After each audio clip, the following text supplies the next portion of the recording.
Hello, everybody, and welcome back. It's Wednesday. We Grow Wednesday every Wednesday to help get through the hump, get through the middle of the week. We kind of stop and take a look around, see what's going on with our agriculture, our food, our health, our wellness, those things that maybe they might be a topic sometimes on another show. Once in a while, they might have a guest on, a doctor or something. But this show is about that every week. We want to look at what's going on, what's growing on in the cannabis and the psychedelic world. Lots of stuff to look at today. We're going to check it out. If you could help us out, hit that like button and share it out with some friends. You may be catching this on the replay. If so, let me know what you think. We'll be right back after this little intro to help me get some notifications out. But it's about 4 minutes and 20 seconds. Let's grow. When the indoor farmer has a tale to tell, under the glow of LED lights where his stories dwell, he's not just growing greens, he's sowing seeds of thought. In a studio with a microphone where wisdom's bought. We grow Wednesday from 8 to 9.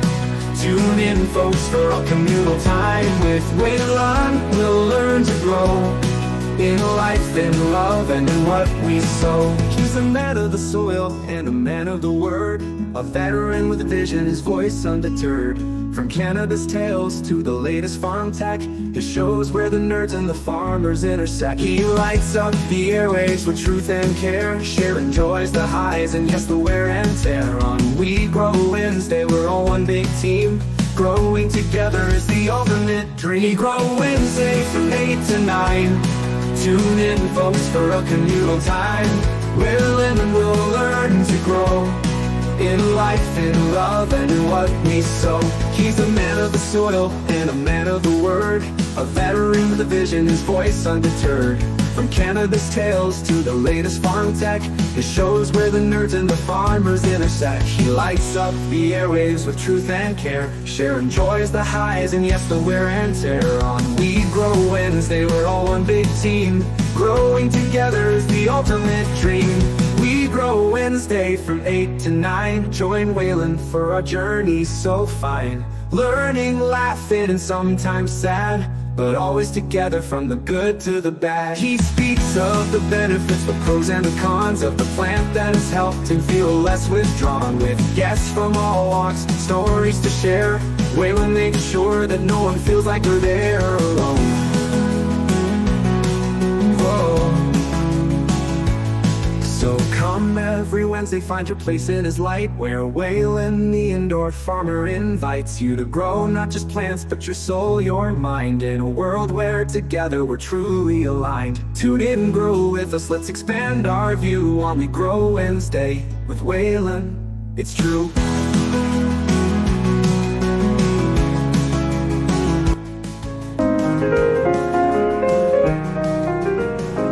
Waylon, the indoor farmer, has a tale to tell. Under the glow of LED lights where his stories dwell, he's not just growing greens, he's sowing seeds of thought. In a studio with a microphone where wisdom's taught. We Grow Wednesday from 8 to 9. Tune in, folks, for a communal time with Waylon. We'll learn to grow in life, in love, and in what we sow. He's a man of the soil and a man of the word, a veteran with a vision, his voice undeterred. From cannabis tales to the latest farm tech, his shows where the nerds and the farmers intersect. He lights up the airwaves with truth and care, sharing joys, the highs, and yes, the wear and tear. On We Grow Wednesday, we're all one big team. Growing together is the ultimate dream. We Grow Wednesday from 8 to 9. Tune in, folks, for a communal time with Waylon. We'll learn to grow in life, in love, and in what we sow. He's a man of the soil and a man of the word, a veteran with a vision, his voice undeterred. From cannabis tales to the latest farm tech, He shows where the nerds and the farmers intersect. He lights up the airwaves with truth and care, sharing joys, the highs, and yes, the wear and tear.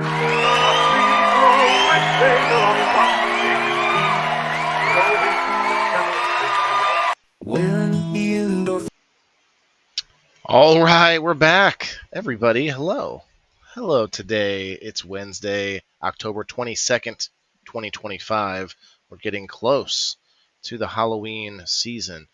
Before we get into the show, though, I would like to encourage you to go and log in on the indoorfarmer.locals.com, sign up for Locals. It's free, and subscribe. Or just subscribe anywhere that you're watching, and you can help to support me on this mission that we have here at Maccabees Live Market. We can get into it if you have a question, ask. That's up to you. Otherwise, we're going to talk about it, a few, the normal sites. We're going to check out what's going on right now. But then I posed the question, like, Halloween coming up, and I'll be honest, we are not 100% organic household. We still eat some junk food, but it's it's much less. I like to think that it's on its way out, right? But then you have Halloween, and it's like the tradition. If you're a family that observes the tradition, I don't know what, celebrates Halloween and actually either dresses up or takes your kid to things like haunted houses or hayrack rides or trick or treating. And of course now, if you want extra candy, if you want more than just one night of trick or treating, you can look up and find these trunk or treats, they call them. Diane, hey, what's up on the Rumble? Cheers. You can get these trunk or treats that are just everywhere. Hey, hello, Facebookers. Hello.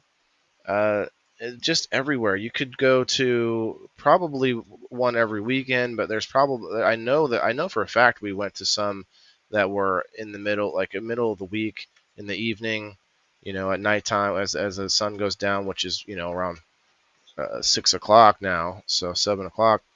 So it's getting earlier, and you could really clean house, man, if you wanted to.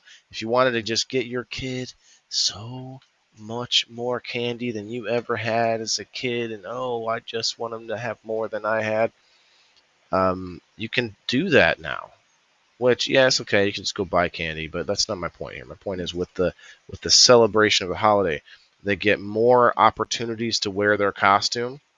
So they get to wear that costume that you only spent or that you spent some money on, that they were only going to wear one time. Now they could wear it a bunch of times through the month. Oh, cool, another, and then they get to get in a line with a bunch of other kids that are also wearing costumes. They get to see the other kids. There's the whole, sometimes the adults get a little something in there. Maybe throw a beverage to adults or whatever. And it can be a fun time. But now that I'm on this more, I'd like to say health journey, even though got a long way to go, I'm so hesitant thinking we don't need to go to all those extra trunk or treats, And if you don't know what a trunk or treat is an event that you can go to where there's a whole bunch of people's vehicles, which I think is just kind of funny in itself. Like, okay, we can take your kids can go to strangers' houses, but or they can't go to strangers' houses because they're strange, but they can just go along and like hit up a bunch of strangers' vehicles. So you definitely want to be supervised, I guess, parental supervision. Like your kid just disappears in someone's trunk right there at a trunk or treat. I don't know if that's a story yet, but it always felt weird to me. So they all have their trunks open and in like a parking lot somewhere. And a lot of times, probably sometimes not, I guess, but most of them are decorated in some way, which is even more fun. Some of them are scary looking. Some of them have different, superheroes and characters and different themes to them. And some of them even go out of their way to make something cool, like the candy shoot down a thing and come out the back of the trunk or whatever. Just different things. And man, all of that stuff is so fun. But then if it wasn't for the candy, if it wasn't for the candy part, you know what I mean? Um, Diane says she likes to make caramel apples with green apples. Okay. I mean, there are plenty of treat alternatives, I will say. Obviously, a lot of us know this. I'm not the first, person talking about health and bringing up obvious alternatives, but you're not going to get those at a random ass trunk or treat, even if it's at some church or some nice place, a nice school, your kid's school, whatever it is. You're still going to see a lot of that random sort of, I guess, legacy candy. What do we call it? The mainstream candy. Mainstream candy. We got alternative candy now, you know. Look out for the white van, right, Chris? Okay, why is that one not decorated at all? No one's giving out candy. What's that guy doing in the white vest? Candy's so expensive this year. That too. Okay, well that's another thing, Rose. I didn't even think about. But people will go out of their way to make sure they got a bunch of junk to give to the kids. There's some houses that will give something decent, like an apple or whatever. And obviously, I don't need 100 apples either, so you got to do something, I guess. But if we want to keep giving out treats, some kind of you can't give out homemade treats either, which I think is kind of silly because we kind of debunked it, or I guess we didn't debunk it, but we looked it up one time on People in the Boxes about the candy, the myth that there might be like razor blades in your candy or poison candy or something like that. You're supposed to look at all the folds and the cracks. That all stemmed from one story that was actually, and you're free to correct me if I'm wrong here, but what we had found, if I remember right, that entire story had stemmed off of the like, what do you call it? Marriage battle, or no, custody battle, I guess, between two divorcees or a divorced couple. I don't know the right terminology here, but they were fighting over the custody of the child, and so they ended up one of them, and I don't remember the detail if it was the husband or wife, but one of them tried to blame the other one and say that they got their kid sick, or got their kid had something. I think they put something in the candy that was like metal, and then tried to report the other one.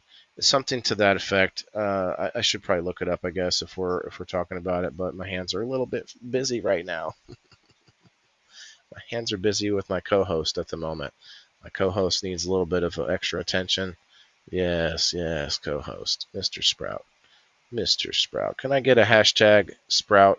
Or should we do hashtag Mr. Sprout? Is that too much?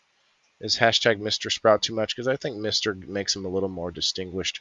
He's not very old yet, but he seems kind of like he's got an old soul and a dirty tongue. Dirty tongue. Anyway, so the story went something like that, where there was an accusation. It didn't end up actually, if I remember right, either the kid did get sick but didn't get too very sick, or there was no one that even got sick. So I'd have to look the story back up, but it was basically all from one story, and that story had to do with two people fighting because of over custody. And so it wasn't even some wackadoo, crazy person putting stuff in. Now, I could be wrong. There might be another story out there since then, maybe a copycat, somebody doing it because, oh, thanks for the idea, but I don't know. I don't think it was that big a deal. And so now I don't think you even have to do that anymore. Do you guys check the kids' candy? What's up, Autumn, John, Rose on both sides? I see you. Mr. Sprout, you think, Diane? Yeah, Mr. Sprout. I like that. Yeah. Hashtag ladies of WTIF. Cheers, everybody. So I just wanted to pose those questions because there are things that I'm wrestling with this year. Like my son has his costume, of course, and he can't wait to wear it. Although he can wear it and probably be happy to wear it randomly through the year at home, like he does other parts of other costumes. He'll mix and match costume pieces together, from old costumes, and have a ball. So I shouldn't worry too much about, oh, we need to get him out there more. But it is pretty cool, though, to get to see the trunks that are decorated, and you get to see the other kids that have their costumes, and the people that have the trunks decorated a lot of times wear costumes too. So it's one of those things. So I wanted to see what you parents out there thought this year. It is a lot of things changing. I wonder, maybe, they may end up having more events now that specifically have to do with more of a healthy snacks bend.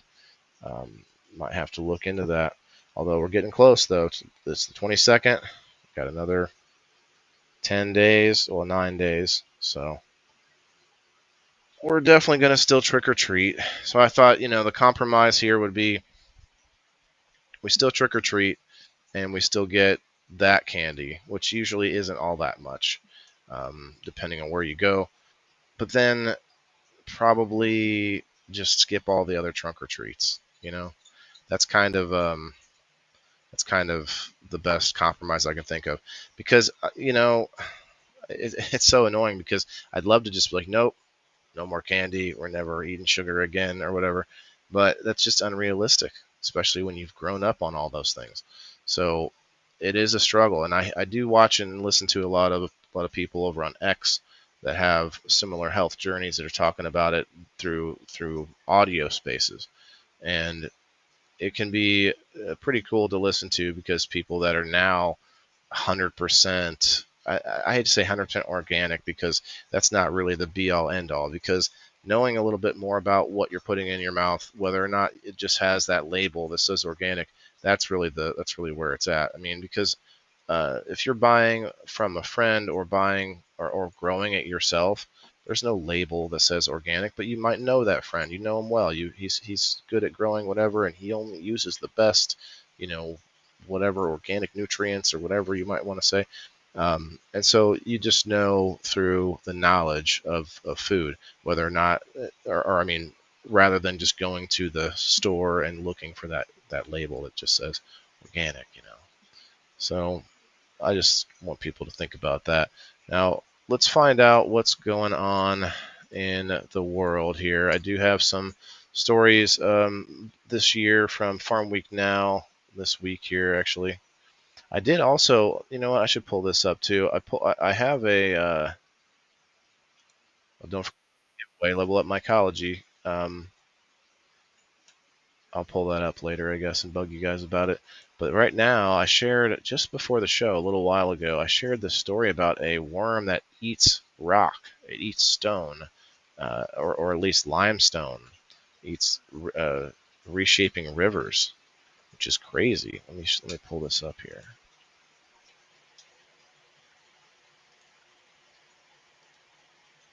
I'm going to have to play some music as well, so let's try to do that real quick like.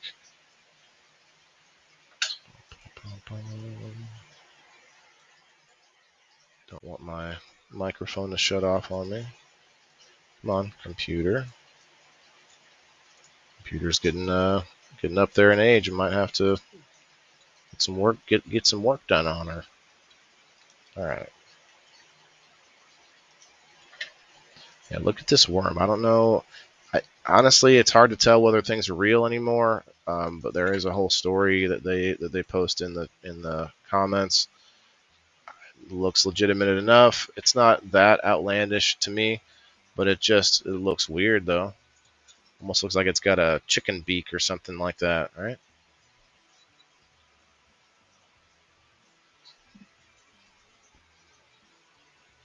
So I'll read a little bit about it here.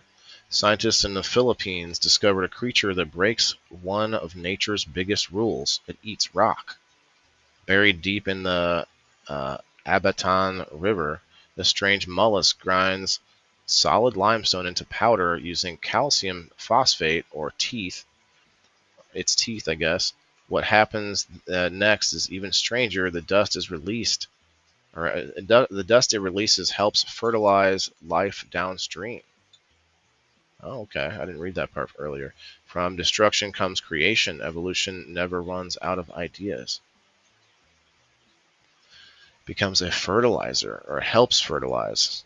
I don't know what that means, if it's a big fertilizer or just a small one.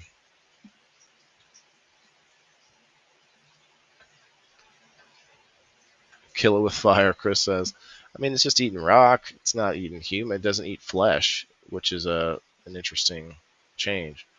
So, the rock-eating shipworm, they call it. Unlike its wood-boring relatives, this mollusk grinds through solid limestone using calcium-based teeth, leaving behind tunnels that reshape the riverbed. Discovered in 2019 by Dr. Daniel Distel and his team, it's the only known animal that lives by consuming stone instead of organic material. This secret lies in its symbiotic bacteria. Oh. Which helps dissolve minerals and extract nutrients. Limestone dust is released, nourishes life downstream. Interesting, turning erosion into renewal. For scientists, it's a glimpse into how evolution redefines survival. And a reminder that even rock can sustain life when nature gets creative. Marvin A. Altamia and Ruben Shipway. Interesting. I don't know, I don't see an article to link to, but you can't always just trust something because it has an article. You know what I mean? What's up, Kyle? What's up, Andrew? Andrew, how you doing, man? Oh yeah, dude. You were in game night last weekend. You're got to be a busy guy, but I think you. Oh, that's. You actually didn't get a prize. You were the only person that didn't end up with a prize, so it's a good thing you weren't there. Don't forget, guys, get a number on the locals number post if you haven't yet already. We got 13 now. 13 numbers for today. One more spin tomorrow.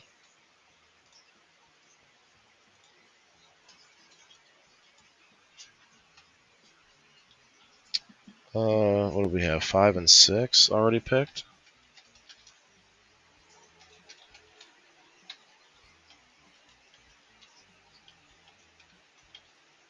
Boom. All right, we'll get to that in a little bit. Let's check out Farm Week now today. See what's going on. Okay, we got low river levels disrupt harvest logistics. I mean, that's kind of an obvious statement, right? I don't think we need to read that. Dry conditions favorable for wheat planting. Wheat planting? It's about to be wintertime. Can you plant wheat over winter? I guess I didn't know that. Interesting. When do they add the glyphosate, I wonder? This is how horror movies start. Kill it with fire. Chris with the worm, the shipworm or whatever.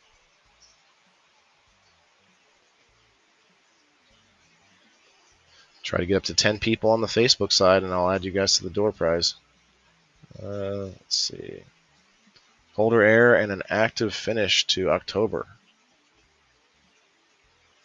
I mean, that's kind of cryptic, but it's just talking about harvest time with corn. Corn harvest. That's all you get over in Illinois now, although more cannabis harvesting now too, I'm sure.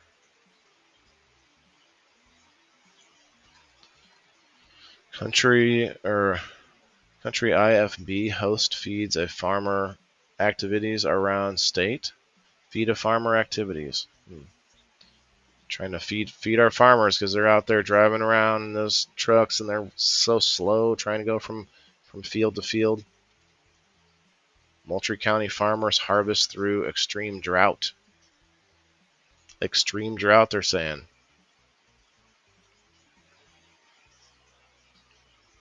Comptroller warns of QR code scams. Well, that's probably a real thing for everybody all the time now. Here's this week's Crop Watchers. Not crop dusters, crop watchers. I'm still not sure what this means, crop watchers. Farm Week crop watchers. Kind of hard to say. I want to know about it. What is it? Choose your county. Nah. I don't want to know that much. I don't want to know that badly. What's up, Jess? Anhydrous applications could be hampered by drought. Anhydrous. Is that, I guess, when they try to apply moisture to the field after the harvest to keep the soil from blowing everywhere? I wonder. Williamsfield FFA concludes first growing season. That's from the 20th. Following a successful Ag Day festival, Williamsfield FFA harvested their first test plot. A test plot from the Future Farmers of America. That's cool. I'd like to see some pictures, but I don't think that. Oh, it does say +2. Come on, give me the other pictures. More than 50 students were involved in planting, creating a budget for collecting data from and harvesting the chapter's 5-acre plot. Oh, wow, that's a lot. Students grew 25 corn varieties, giving them a chance to compare performance across hybrids and gain hands-on experience in agronomy and ag business. What? They made them grow a bunch of corn? Come on. Like, let them grow, like, a bunch of companion plants. Like, design it with just more than corn in mind. They're like, we're all being sponsored by all the corn seed companies out there. Oh, wow. This is what they gave us to grow. Pioneer told us we had to grow more corn. Jeez, to meet the corn, what is it? Demand for corn. Guess how many of you eat corn on a weekly basis? I can't tell you the last time I ate corn. Can you tell me when the last time you ate corn was, Chris? Jess? Diane? Rose?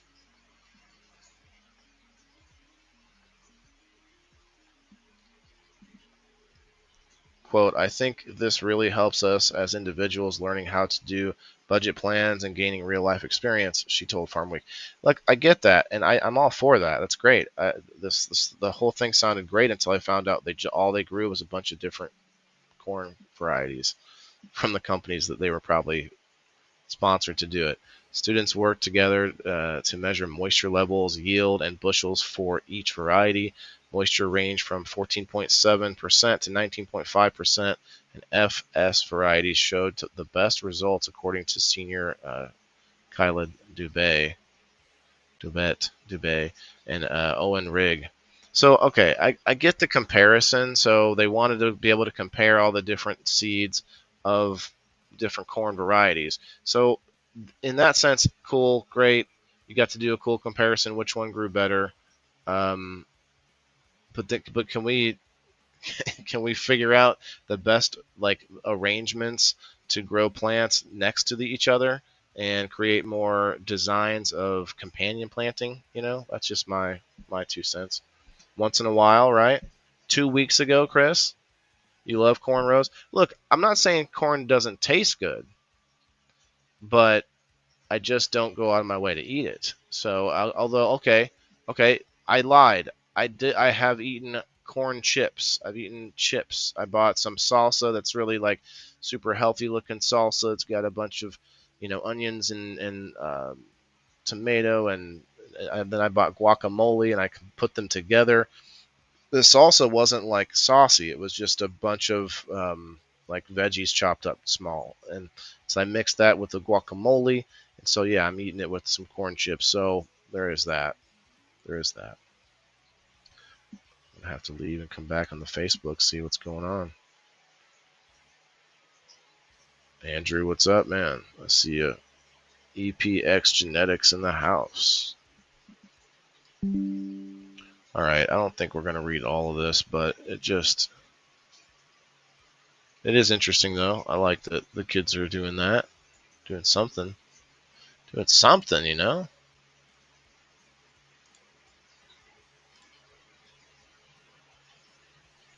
This is news, I guess, because of the drought. There's low river levels, so the transportation of goods and services is going to be hindered. That's never a good thing. Dry conditions favorable for wheat planting. I saw that earlier. I just think that's silly. It's not silly. I mean, I'm sure it's true. I just mean, didn't think about planting wheat right now in October. Controller warns of QR code. Okay. Innovative Keltner Farm celebrates 150 years of history. Okay, let's see what they're all about.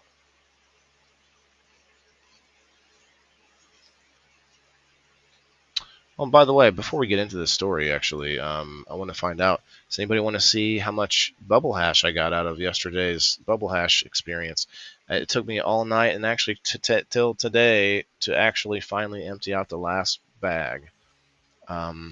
It was pretty chunky in there, so I did get quite a bit. Let me see a hashtag WTIF in the comments. If I get at least 3, then I'll pull the bubble hash off of this thing over here. You can see it. It looks a little looks kind of gross, but when you know what it is, you're like, oh, okay, all good. I'm sure somebody's gonna want to see it. I hope I didn't drop any.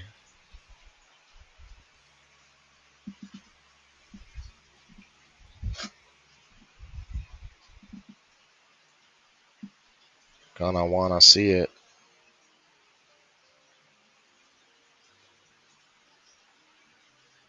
It's just drying out and doing its thing.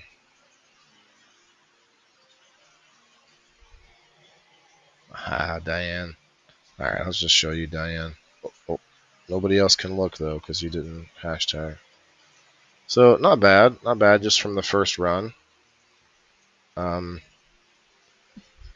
mean, I shouldn't say first run. I washed this same batch, or the same amount, I guess, the same run. Hard to decide the words, terminology. The same amount of material, I guess, in there. I ran it 3 times, and it's not to say that I got a bunch out each time, because I didn't. The first time and probably most of the second time I did it, and that what I mean is I washed them. The machine goes like max of 15 minutes, and so I'll do that like 2 or 3 times, and then empty the water out. I did that twice before really anything started even coming off the material, because it was frozen solid. You know, it took a while. Plus, it was in a bunch of ice water. So I get that now, and I think moving forward, I'll understand a little bit better how it works. But I have the same material still in that bag right now, and I'm thinking there's a good chance I could run it again, maybe get even more. So I don't know. We'll see.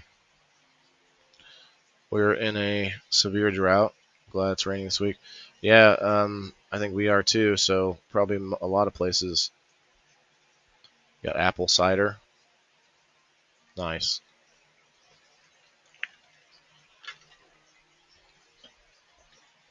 Shuck it after it's cooked. So you cook it with the shuck on? Shuck on, huh?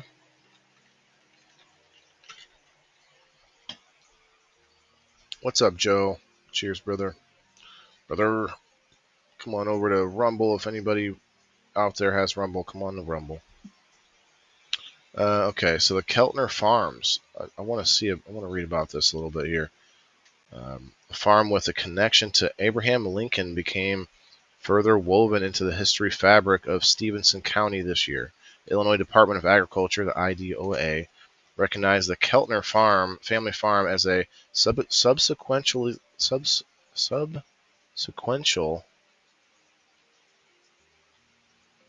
am I saying that wrong? Let's see. Let me pull it up.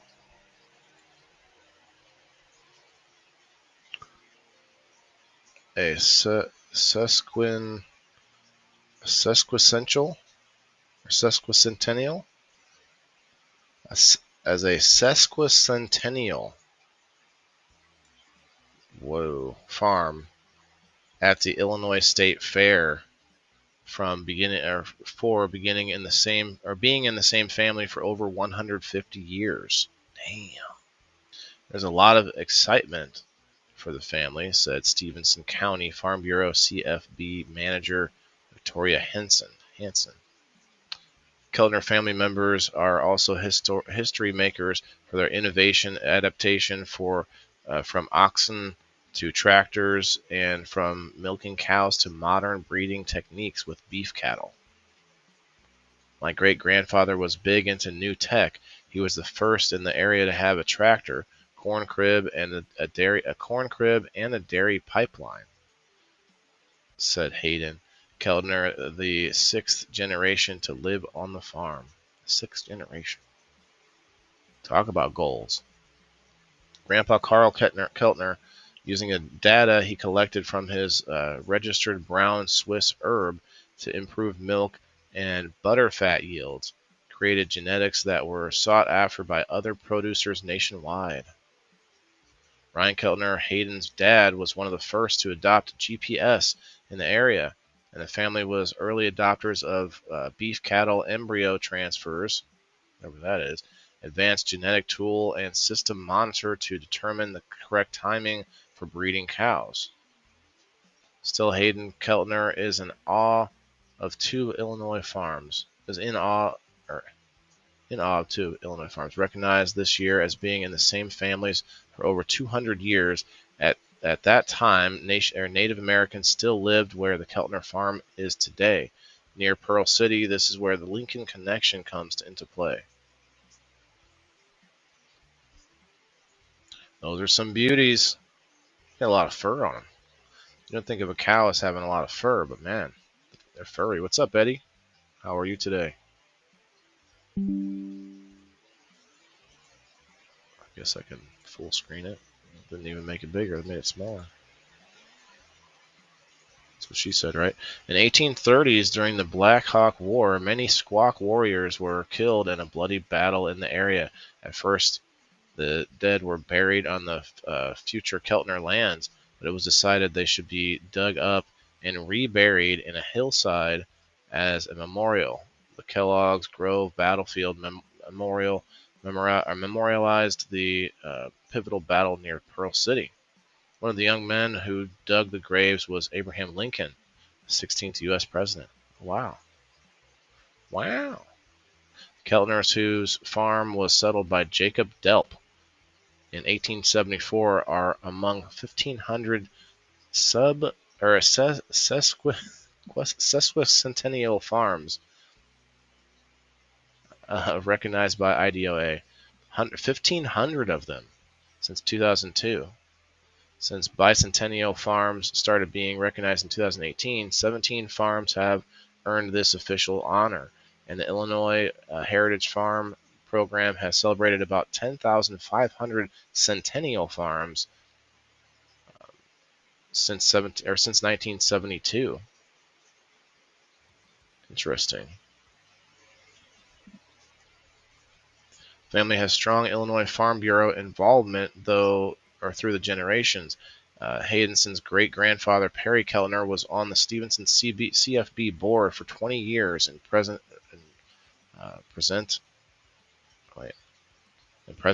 for 10. Oh wow, he was president of it for 10 years.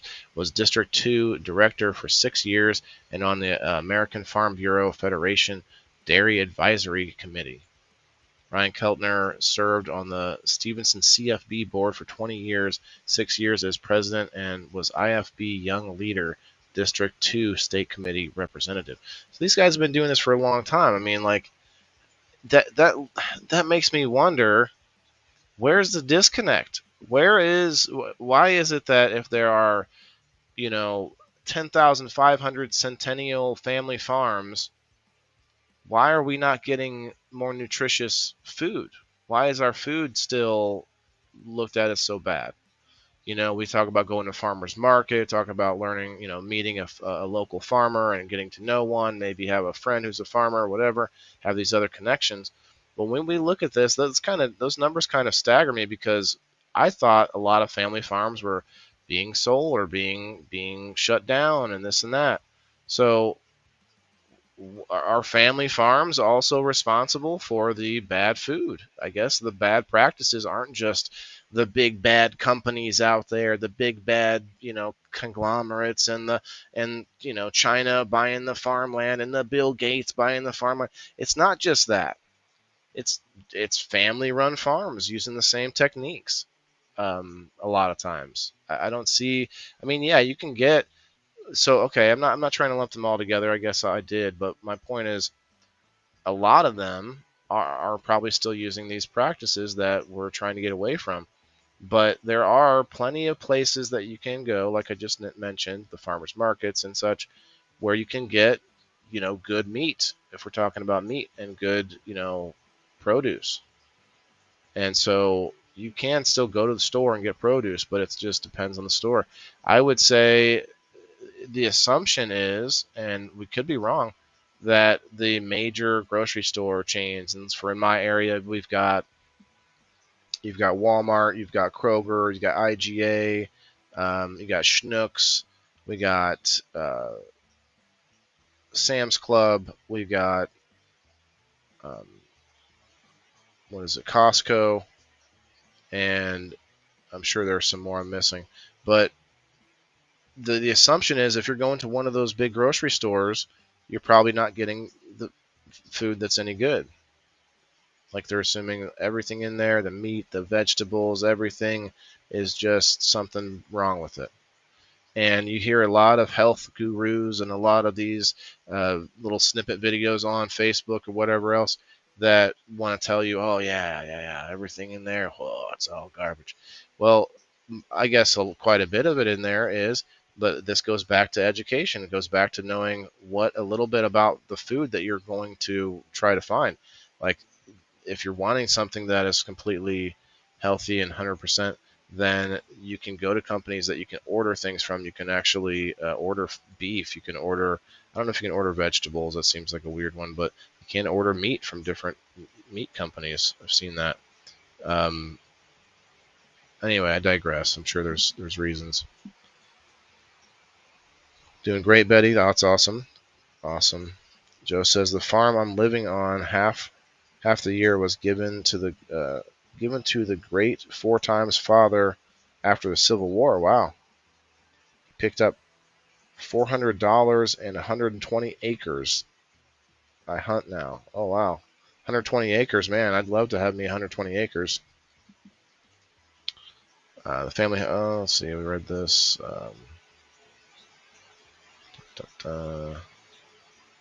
Hayden Keltner carried on the tradition, active in 4-H, FFA, a member of the Hoof and Horn Collegiate Farm Bureau. Stevenson County's Young Leaders, and has served on the Stevenson CFB board since 2023. I might become county president eventually. I'm still learning. Holy cow, just going all the way up the farmer ranks.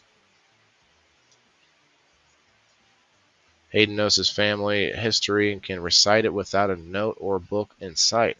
The family continues to mix the old with the new, as he will gladly drive a 1950 tractor on historic rides, and at the same time pursue the latest tech to keep the sesquicentennial farm moving ahead. Sesquicentennial.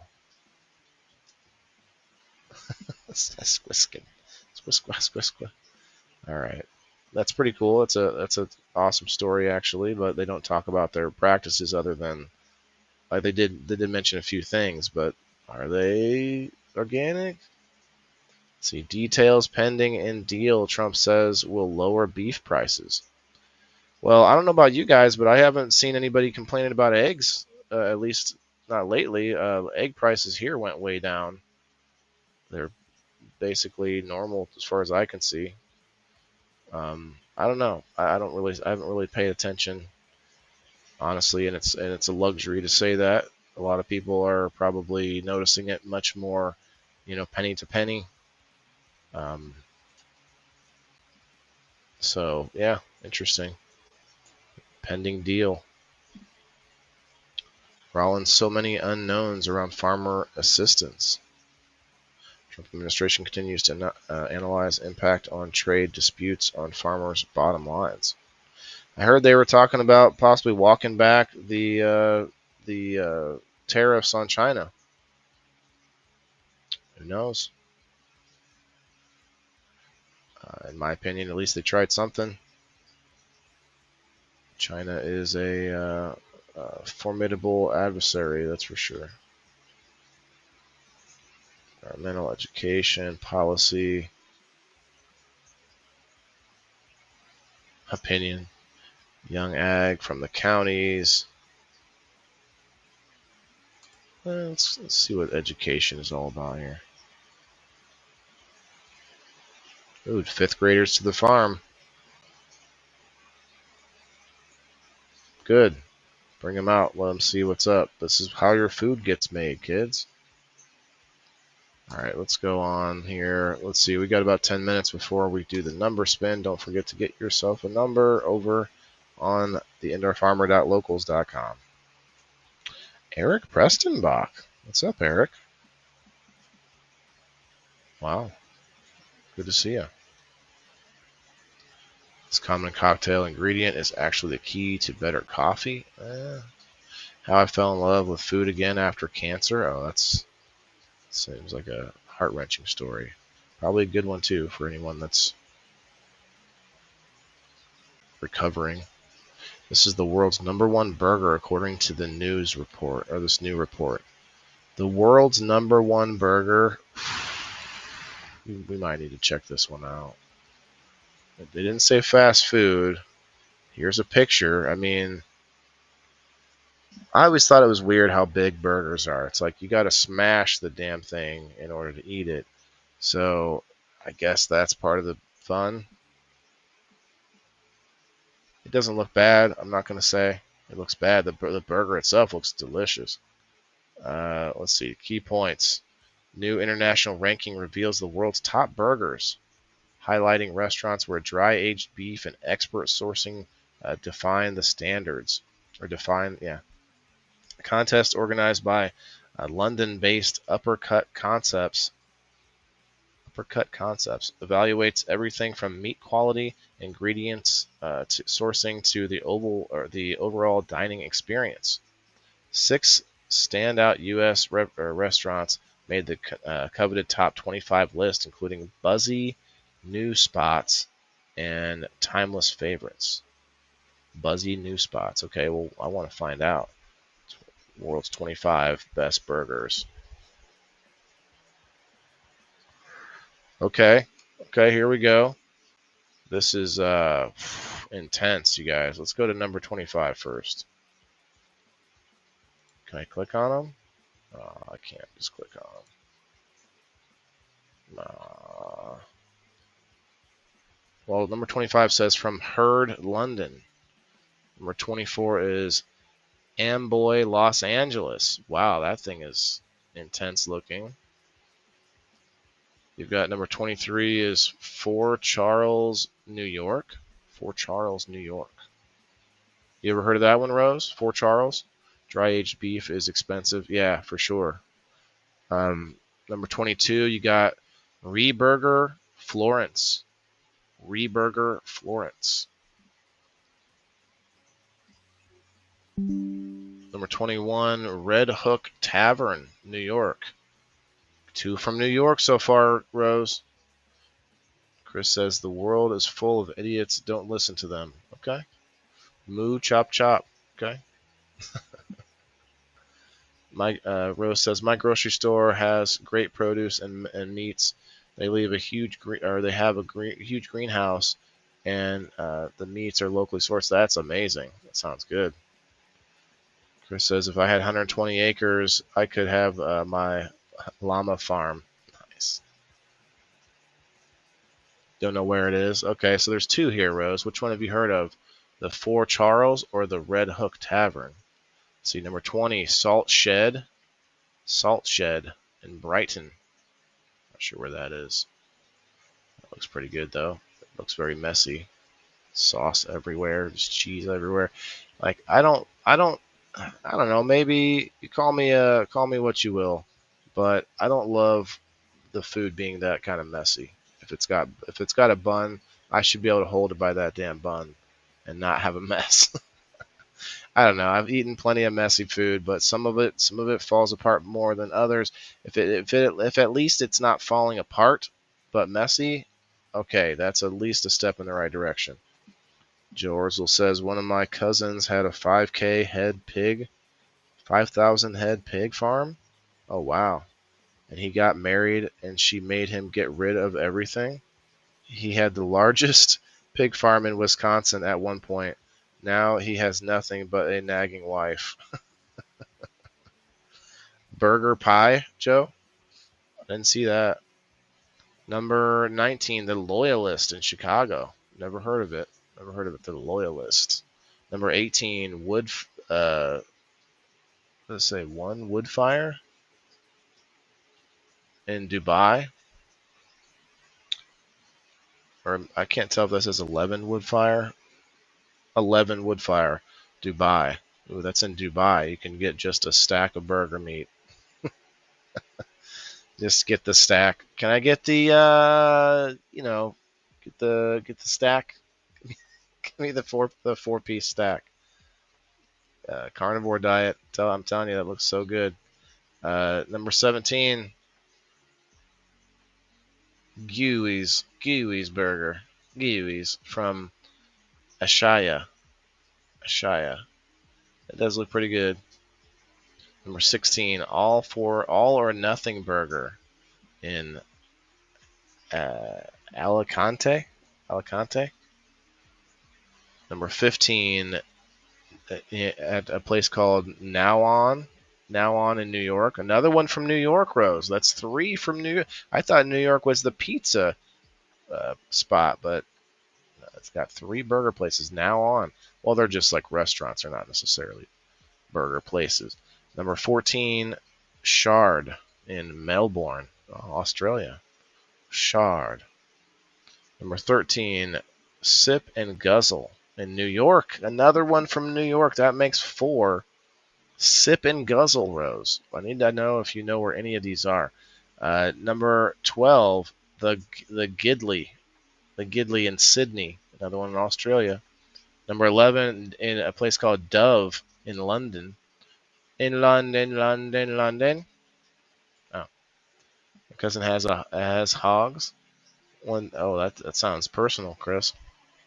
One day we'll see how quick they can eat a body. Oh damn, you're gonna just donate yourself to hog food when you have to go. Let's see, number 10, Next Door in Sydney. Another one in Sydney. Number 9, Burger and Beyond in London. Now that is a fork and a knife burger right there. That is a fork and a knife burger. Oh, I didn't do that. Yeah. Number 8, Hawksmoor. A place called Hawksmoor in London. Another one from London. Number 7, you got La Bira Bar in Buenos Aires. You have to use the accent when you say a name or of something. Number 6, Gasoline Grill. This place called Gasoline Grill in Copenhagen. The Gasoline Grill, yeah. Oh. Number 5, Funky Chicken. A place called Funky Chicken in Stockholm. Where's Stockholm again? In Europe. Number 4, Poppelburger in Copenhagen. Number 3, here we go. We're getting close to the end here. Black Bear Burger in London. Number 2, we got Bleecker Burger. That doesn't sound good at all, but it's in London. Bleecker Burger. And number one in the world, according to foodandwine.com, 100 Burgers is the place, and it's in Valencia. 100 Burgers in Valencia. Well, that thing, that looks pretty messy, I'm gonna say. Okay, this burger looks like a nightmare to eat. This one looks pretty basic and easy to eat. I could chow on that for sure. Oh yeah, they're gonna have that tag up there. We're number one in our burgers, baby. Would you guys eat this? I don't think I want this. It's got barbecue on it, but I can't go any further. I'm stuck. I'm stuck. It's not a clickable picture. Okay. It's not clippable. Clip it. Okay, well, that's interesting. There you have it. They act like this was going to be the number one burger right here, right? Is that the number one burger? It says credit design. That doesn't have the same picture as the, let's see. Oh, it's a whole video. Okay, we're not going to do that.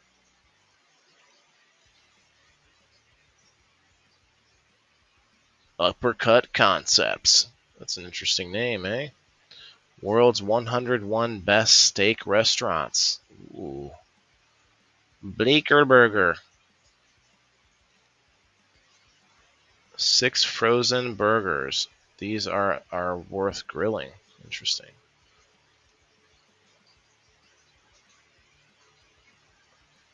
A lot of links to other interesting tidbits of food.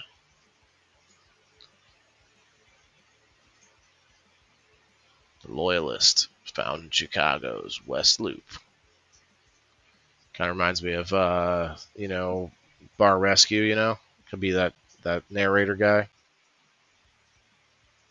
The next best American burger is within walking distance of this one. Head over to the Eastern Village to snag the number 15 burger on the list, found at the Korean American Gastropub. Now on. Okay, is this going? Let's see, ranks 1.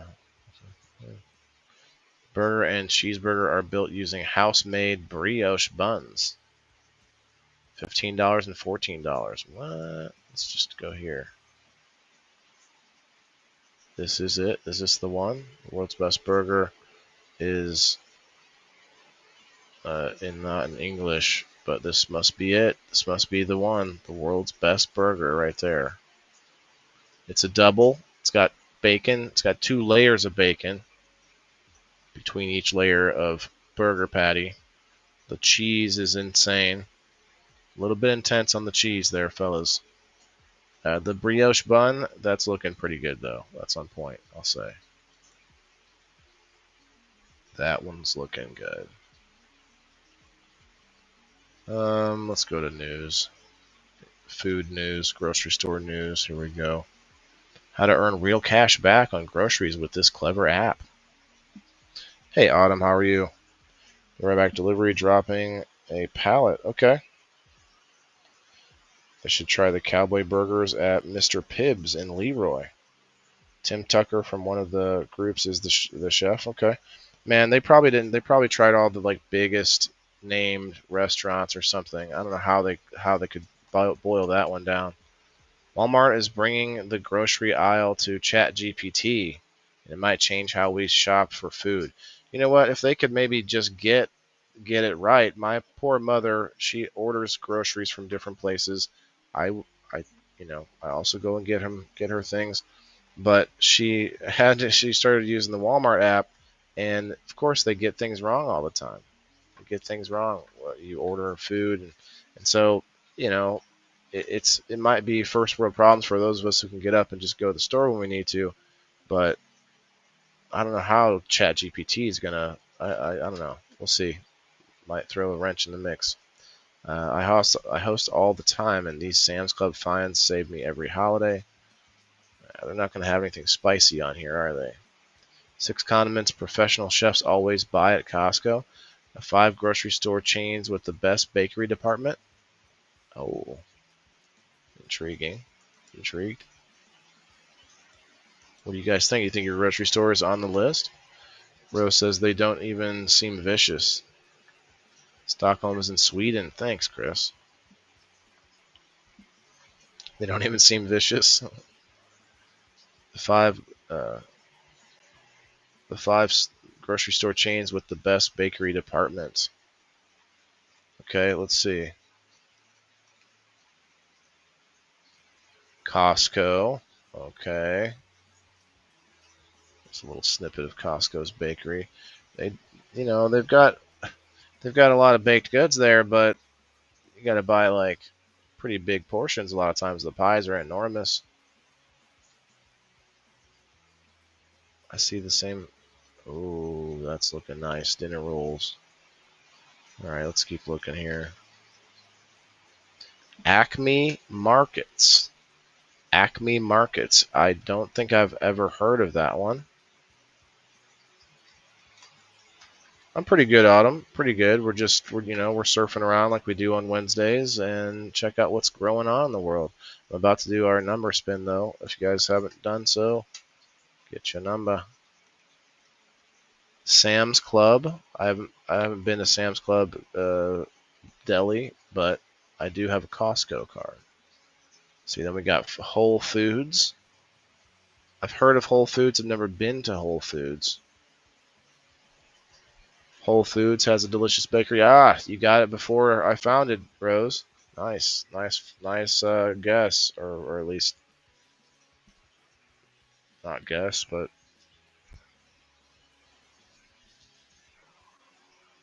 I don't know what to call it, but nice job. Wegmans. Never heard of that. Wegmans or Wegmans. Wegmans. Ooh.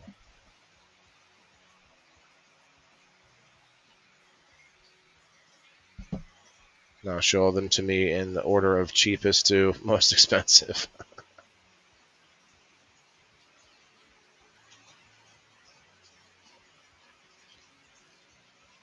And that's the end of that article. All right. What's this over here? Oh, that's that. Okay. What was that? OXO.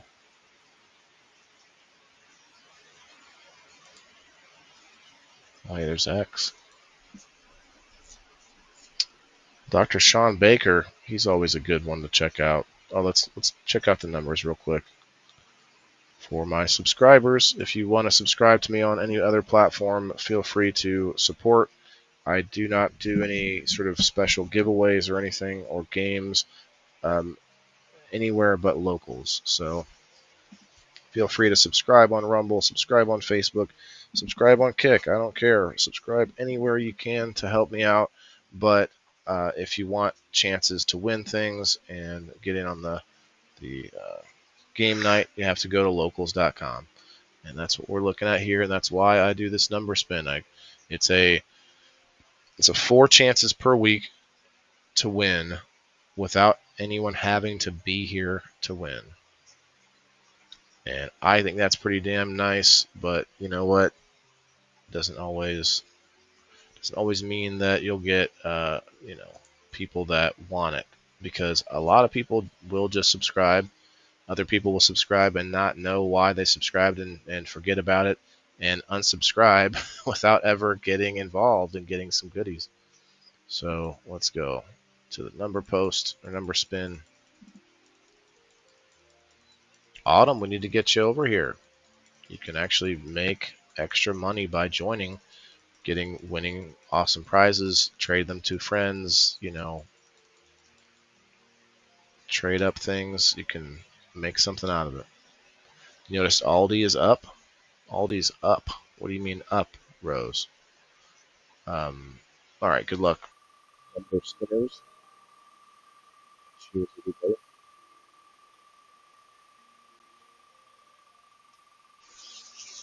I got some delicious dabs, and I've even got some more Fico oil. So I am feeling pretty good. I didn't take any FICO today, but I'm going to. Maybe, I don't know if I should do it today or wait and do it tomorrow. Now, tomorrow is Thursday. People in the Box is going to be a current events episode. And remember, I found out we can have more people on the screen. So anybody that wants to get in on the game, I'm pretty sure Kat Reed wants to play.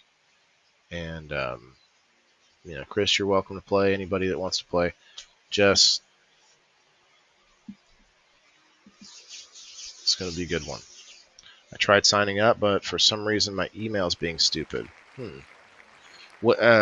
Which site, Autumn? Are you talking about Locals itself or Rumble? Sometimes people get those two confused, and they do own Rumble owns Locals. They end up purchasing Locals, so they can get a little confusing. But they are both sites that I always push people to go check out. All right, number 10. Number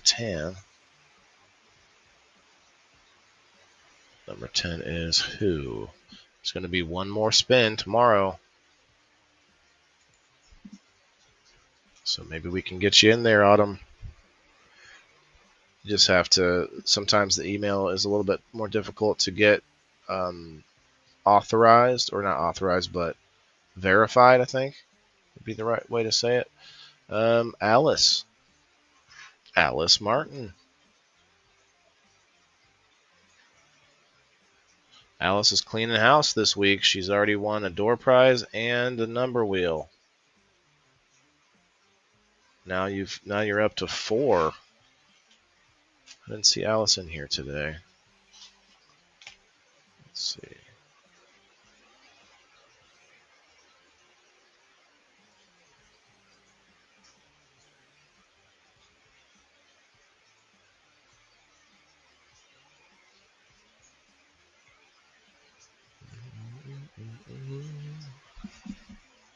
See if we can pump up the chat a little bit here. Who else are we missing?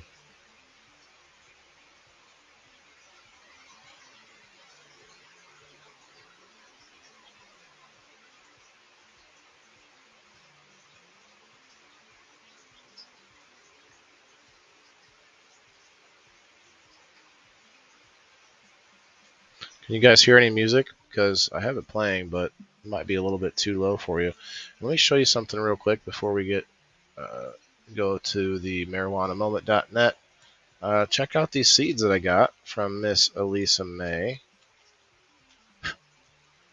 They are dwarf fruit trees, I guess. Dwarf fruit trees. So we've got cherries. So I'm gonna try to get them to pop. We got cherries. We got, let's just say, lemon. What's this say? Apple and orange. Perfect. Maybe we should find out the best way to germinate these seeds. Let's do that, shall we? Let's head over to Garden Savvy and use the Garden AI.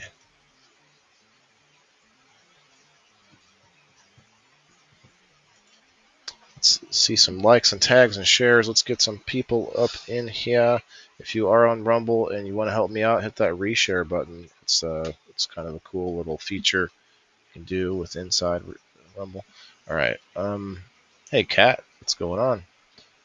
Let me ask the AI, what is the best way to germinate dwarf fruit tree seeds? Let's see what it tells us. They are actually making me work today, so I haven't got to be online much. Got to work today. Well, that's okay. I hope you have a good day at work. Kat, tomorrow is People in the Boxes tomorrow night, so don't forget. You can't hear music, Diane? How about now? All right, let's see what it says. Select your seeds. Choose fresh seeds from dwarf varieties of fruit trees. Okay, I got that. Clean the seeds. Rinse the seeds gently to remove any fruit pulp or residue. Okay, there's no residue. Striations. Many fruit seeds require a period of cold. Oh no, it's called stratification. Cold stratification to mimic winter conditions. Place the seeds in a damp paper towel, seal them in a plastic bag, and store them in the refrigerator for about 4 to 8 weeks. I tried this one time with some peach pit seeds, I believe, and just did not get. They just ended up molding in the fridge in the baggie. So I don't know. Prepare the planting medium. Use a well-draining pot mix to plant your seed. You can use a mix of peat moss and perlite for better drainage. Okay, so that's after you get it to germinate. So this is really what I came on this site to find out. Store in the refrigerator for 4 to 8 weeks. A damp paper towel. Okay. You still don't hear music?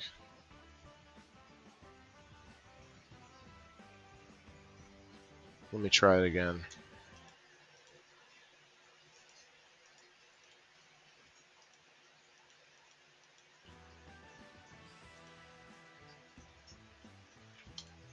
How about now?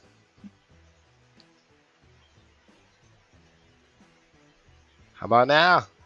Gotta wait 30 seconds so I can get an answer. Any second now. By the way, now you can hear it. It's a little bit too loud. I can turn it back down. About that. Should be good. Should be good there. Something else I was about to say.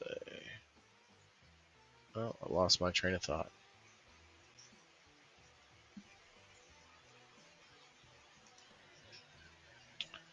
Try not using as much water because even with bud seeds, you want to wring out the paper towels before you lay the seeds in. Yeah, that makes a lot of sense, Rose. You don't want to put it in or sopping wet. Yeah, that's for sure. And I only tried it the one time, and those were, peach pits from peaches that I got at the store, and I actually took the peach seeds out of the pits. Like, you had to break those open to get the seed out. It just didn't work that time. Yeah, sometimes you gotta try it a few times, like I did with the pineapple that I bought from the store. I tried 2 or 3 times before that, twice before that, and now I have one growing in my aquaponics system finally. So Kat, if you go into, I guess you're not in that. Yeah, I will send you Brenda's link. In fact, I'll just tag her real quick here. I think I tagged her already, but that's okay. All right, let's check out marijuanamoment.net before we get to the door prize. Massachusetts campaign to roll back marijuana legalization law is on track to make 2026 ballot, spokesperson says. So from Massachusetts, they are working the ballot for 2026. That's their lead story. Let's see, from 2 hours ago in New Hampshire, lawmakers announced plan for marijuana, psychedelics, and hemp bills for 2026 session. Wow, they're all working on their 2026 sessions. 4 hours ago, the FDA weighs petition on significant harm of marijuana, hair testing devices, positive results from secondhand smoke. Positive results from secondhand smoke. What is going on here? All right, we should probably check that out. From 19 hours ago, scientists developed a new class of CBD using a common kitchen spice. What? Not cannabis. What? You got CBD from, something else. That's interesting. Remember, 20 hours ago, Ohio lawmakers advanced bill to scale back voter-approved marijuana law and impose hemp regulations. Scale back voter-approved law, marijuana law. So Ohio is going to scale back. So Ohio's gone back and forth. They are bouncing like crazy with their marijuana laws. We'll see what happens with this, but it looks like they are thinking of scaling that back after they put restrictions. They made things legal, then added restrictions that were supposedly voter approved, and now looking to scale it back. So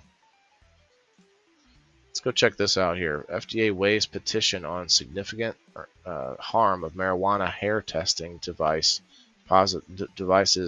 positive results from secondhand smoke. That's a mouthful of a headline. Let's see who wrote it. Kyle Yeager. Published today. Cheers, Jess. The Food and Drug Administration is considering a petition raising concerns about the alleged significant harm that a drug testing device for marijuana metabolites in hair could cause. Oh, it's the device that tests your hair follicles. Okay. Could cause if employers or law enforcement administer it under the mistaken impression it provides a person's actually used cannabis rather than was exposed to secondhand smoke from someone else. Your hair absorbs that, you know. Petition was submitted last week by Harmed Americans for Reform in Medical Device Safety. HARMS, a nonprofit organization focused on medical device safety, founded by 3 experts at Northeastern Law and Tufts Medical Center. HARMS isn't exclusively focused on cannabis issues, but the organization said an FDA-approved cannabinoid hair testing device created by Psychomedics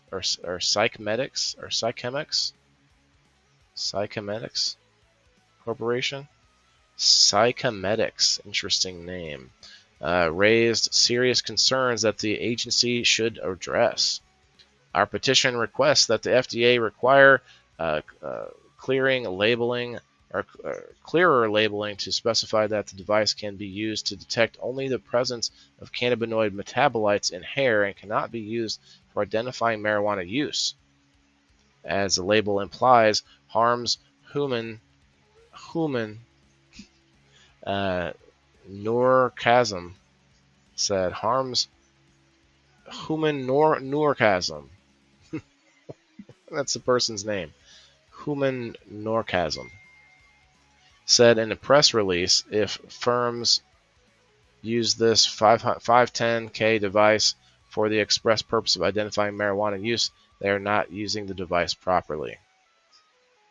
Unlike conventional saliva, urine, and blood tests, I almost said salvia, from THC metabolites, determining whether a person used cannabis based on hair samples is uniquely complicated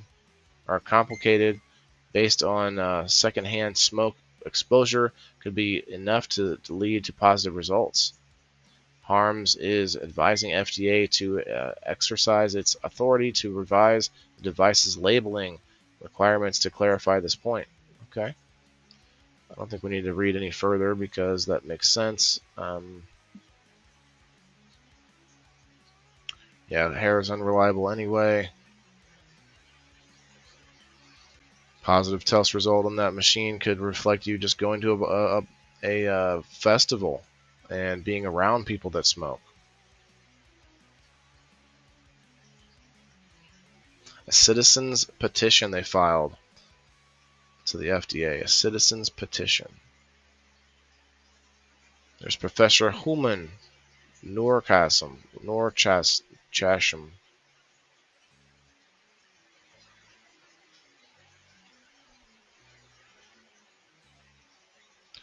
This one goes on quite a while, but I don't think we need any more information there.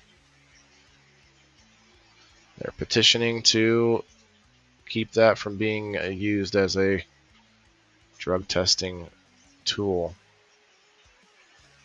Scientists developed a new class of CBD. Okay, this one's interesting as well. Researchers have developed a new class of CBD-like compounds that they say are even more effective at treating epilepsy and also promote brain cell development.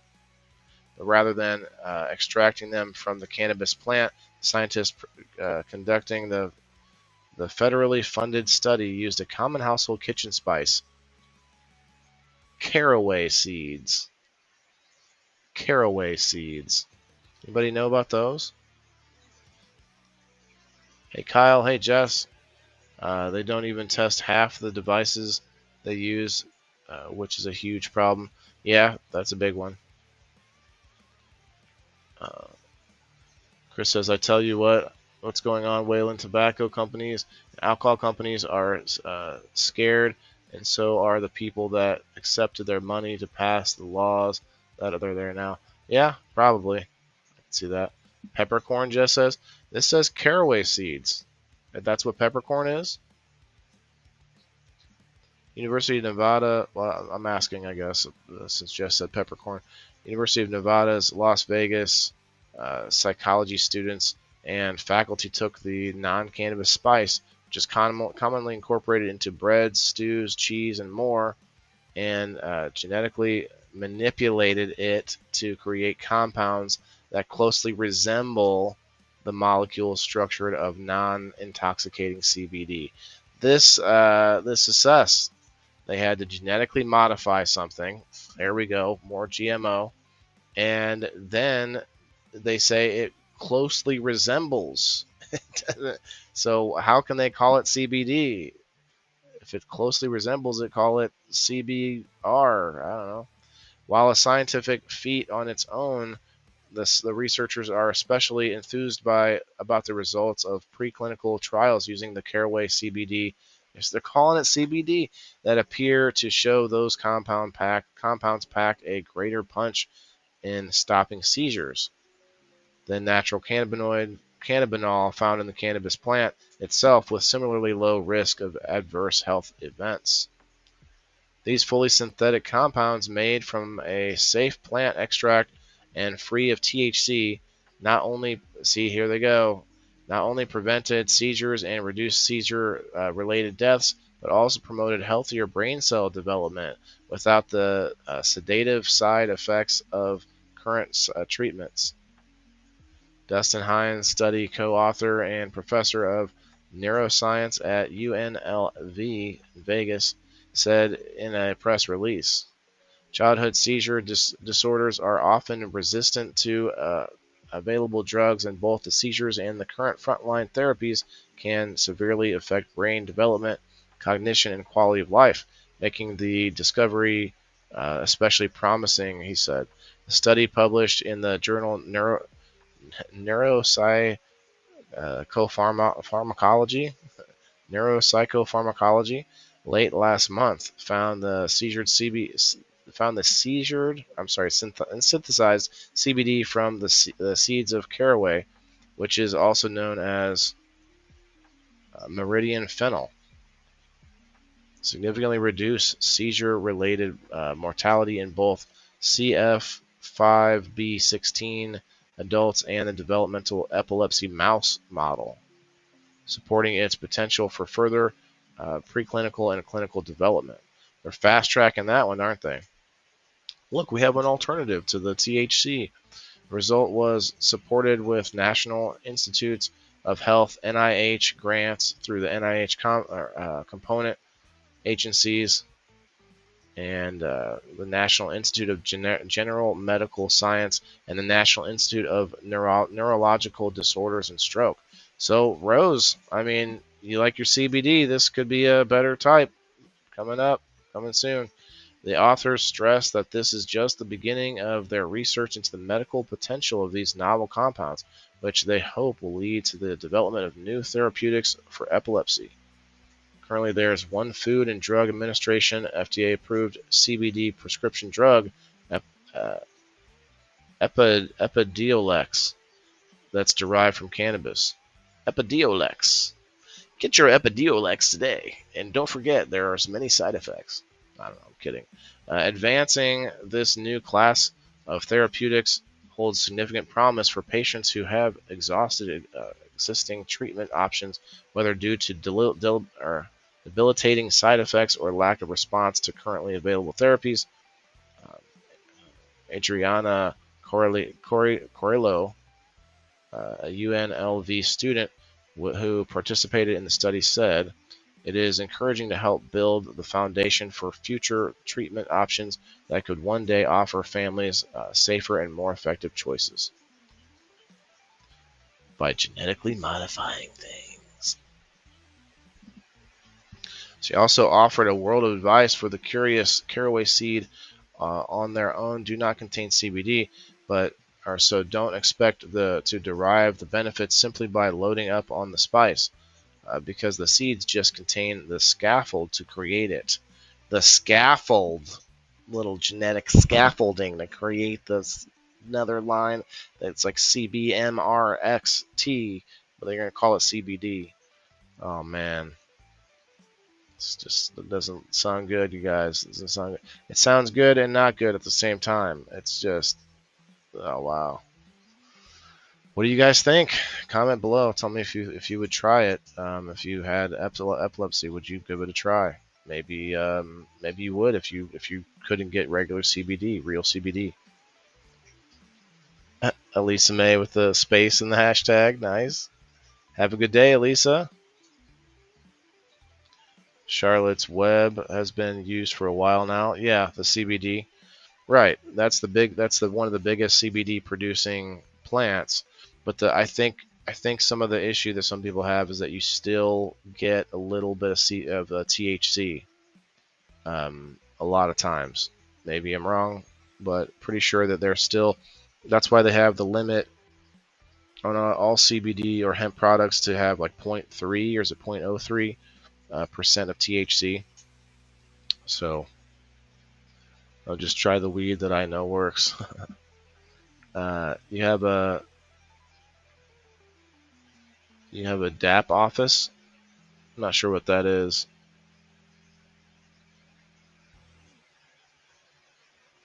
Or the DAB office. Oh, Jess is going to the DAB office. Okay.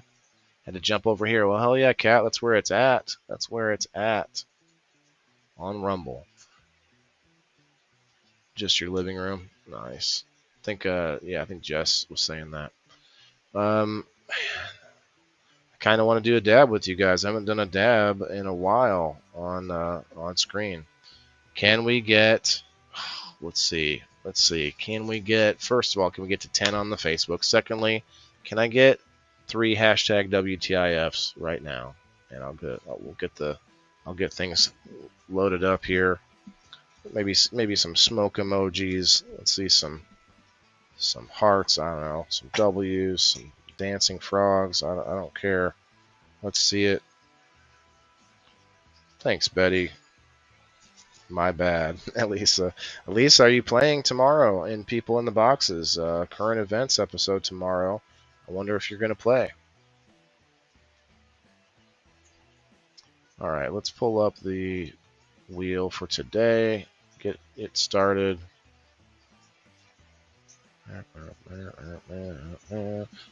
There's probably some things I should look at still on X. There was nothing big that stuck out to me this week. There's a bunch of political things going on, but I didn't really see a lot of health-related things happening. Sean Baker, he's big on carnivore diet.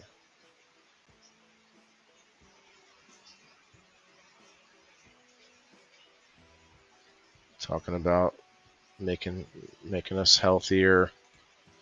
I like the carnivore diet. I just don't know that I could really do it full time. I need to try it again at least for a time. Let's check out Apothecary. See what she's ranting about these days. She's always got a good angle.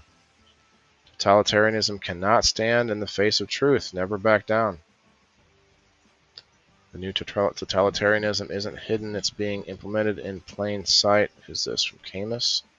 Professor Mattis Demet issues a direct challenge. Global institutions like the WHO, under the banner of One Health, are so certain. Let's see what it says. of their dogma, they are building a digital system to enforce it. Oh yeah, the digital like health system. The system censors dissent and silences alternative views on health. It seeks to dictate what is true for your body and your mind. This is a definition of totalitarianism, the quest for total control. Let's hear what this guy has to say. Also from a scientific point of view. Oh, he's got an accent. I think that it's clear that health and the human body, the human mind in general, is a complex dynamical system, and intrinsically these systems are unpredictable. We can know something about health, but we can never arrive at a kind of absolute truth about health. So, and when I'm here today, and when I support this project, it's definitely not because I think I know what people have to do to be healthy.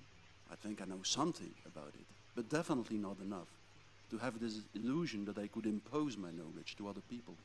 So when I'm here today, it's definitely not because I think I'm certain about what we have to do about health. It's because there are other people who think they are certain enough to impose their vision to the world. And I'm talking about very specific people. I'm talking, for instance, about the globalist institutions such as the WHO and their One Health policy. Talking about these people who think that they are so sure that they know better what it means to be healthy and what we have to do to be healthy, that they try to impose their health through a digital system which censors every alternative opinion about health. Such a system is a totalitarian system, and I challenge everyone to show me that that is not true. A totalitarian system is a system that strives for total control over the minds and the bodies of the people. So when I'm here today, Loaded and ready, because I Cat. oppose totalitarianism. Thanks.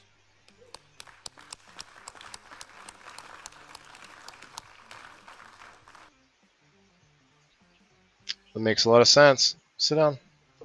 You were just sitting fine. You were just laying well.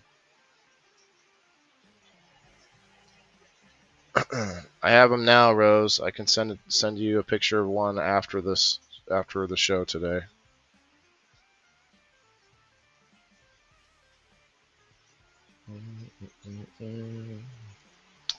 Let's see, what other little gems does she have? For every study, every clinical trial that has been suppressed and is now revealed, how many others are still hidden? Does this opinion have infinite layers? Yeah, I mean, that's probably true. At the Maha Institute Weaponization of Science Roundtable, Marilyn Dempsey discussed a study that shows that 73% of FDA-approved drugs failed to meet the requirement to prove that they were even effective. She points out that if we overlook scientific rigor, we don't have science. We only have marketing. That's true. If we find a lot of our FDA-approved drugs aren't effective, but then have side effects, that's messed up. It's in your sunscreen, lotion, moisturizer, toothpaste, etc. Oh wow. Yeah, I don't do the sunscreen. What's this guy talking about?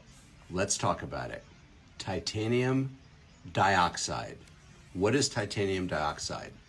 It's one of the most common additives in food, in the pharmaceutical industry, and substances. It's used to whiten, brighten, and enhance the appearance of products, from chewing gum to candies to vitamins to toothpaste to sunscreen.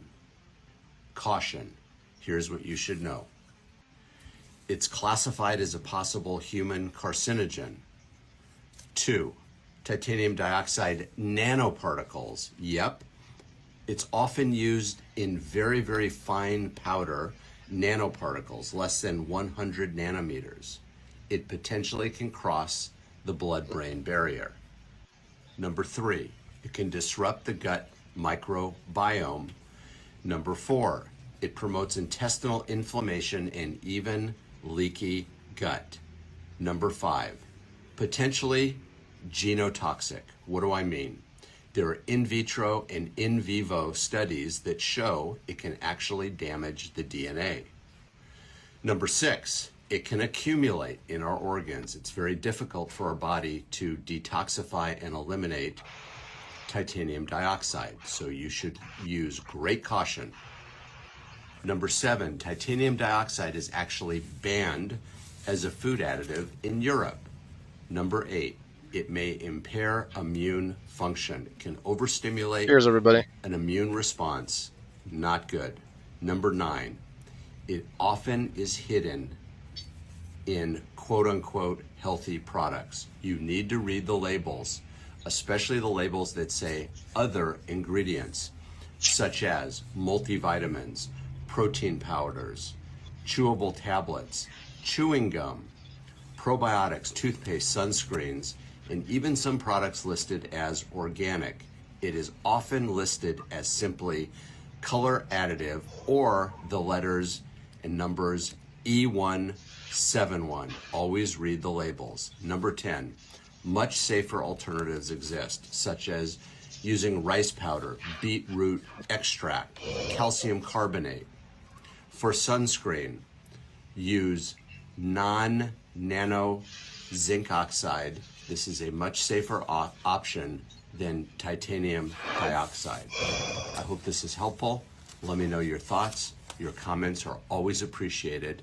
Have a great Toxic Tuesday.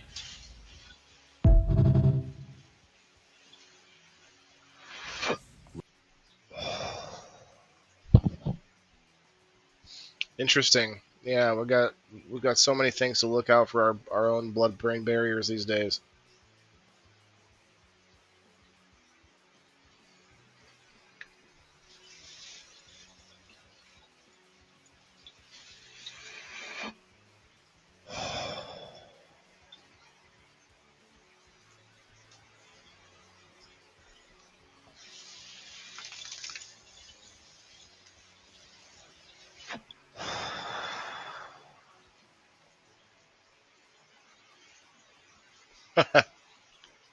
You get more of what you interact with. Choose wisely. Yeah, that's true.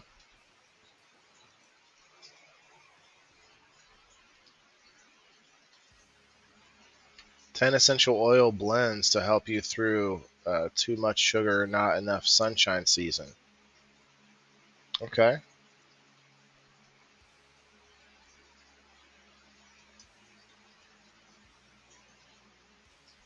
Eucalyptus and peppermint blend.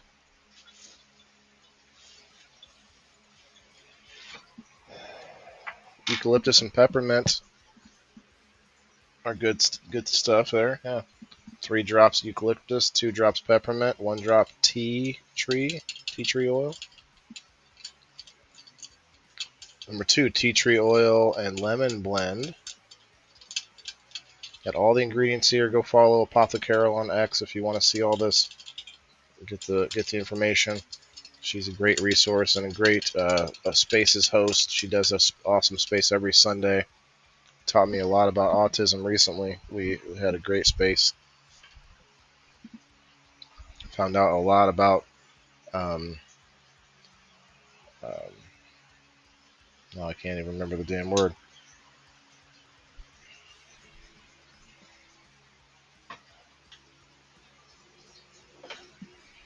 It's with an F. Anyway. Is it fructose? No, not fructose. That's sugar. It was now I'm stuck on that until I can think about it. The folate and folic acid.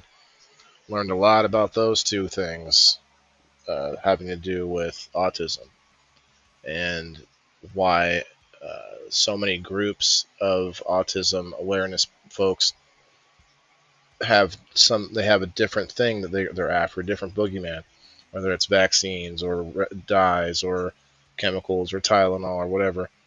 But they might all be right because they have a couple of things in common, which is while the child's blood-brain barrier is still developing, all these chemicals and toxins are getting through without a problem. And so the body will basically shut different things off that they can possibly shut off in order to survive, and that makes a lot of sense. And but the folate is basically what they're deficient, and folic acid was introduced. I don't know how many years ago, but they found folic acid and like a synthetic way to make folate, which they thought would be folate, but it really turns out that we don't absorb a lot of folic acid. We absorb a little bit, but it's still in that same line, if you will, waiting in line to absorb, even though it won't, and it gets in the way of any actual folate that we try to absorb, try to take. So, anyway, back to the subject at hand. Number 3, we got frankincense and orange blend. Okay. Number 4, rosemary and oregano blend. Okay. Number 5, lavender, and these all have different uses and different recipes. Lavender and chamomile blend. Don't think I've ever seen chamomile spelled out. Soothing relief. Oh, I could be reading that. Immune support was for the frankincense and orange blend. Okay. Number, what did I read? Number 6, thyme and clove blend for immune booster. Okay. Number 7, pine and cedar wood blend for respiratory support. See, I always wanted to get into essential oils. This is great. Number 8, ginger and cinnamon blend for warming immunity. Number 9, Ravensara. I've never heard of that. And myrrh and myrrh. Oh, that's myrrh. And myrrh blend. Antiviral defense. Number 10, lemongrass and geranium blend. Uplifting protection. Oh, snap. Usage notes. If you found this thread helpful, repost, subscribe. Well, I'm definitely going to repost. I should subscribe to Carol. She's great. Additional tips: use high quality pure essential oils from reputable sources for prevention. Diffuse, blend daily in living spaces to reduce airborne pathogens. Diffuse blends for treatment. Focus on symptom specific blends. Combine with other natural remedies. If pregnant, breastfeeding, or using on children, consult an aromatherapist, aromatherapist, goodness, or a doctor, as some oils are not safe for these groups. Multiply recipe, drop numbers to create the desired amount. Use dark glass only for essential oils storage, and keep essential oils out of direct sunlight. Okay. Those are some good tips. But definitely don't forget to go and follow Carol. I'm going to do this. And I'm going to bookmark it. And I'm going to do a little quote tweet. I'm going to say, this was great, Carol. I showed my live audience.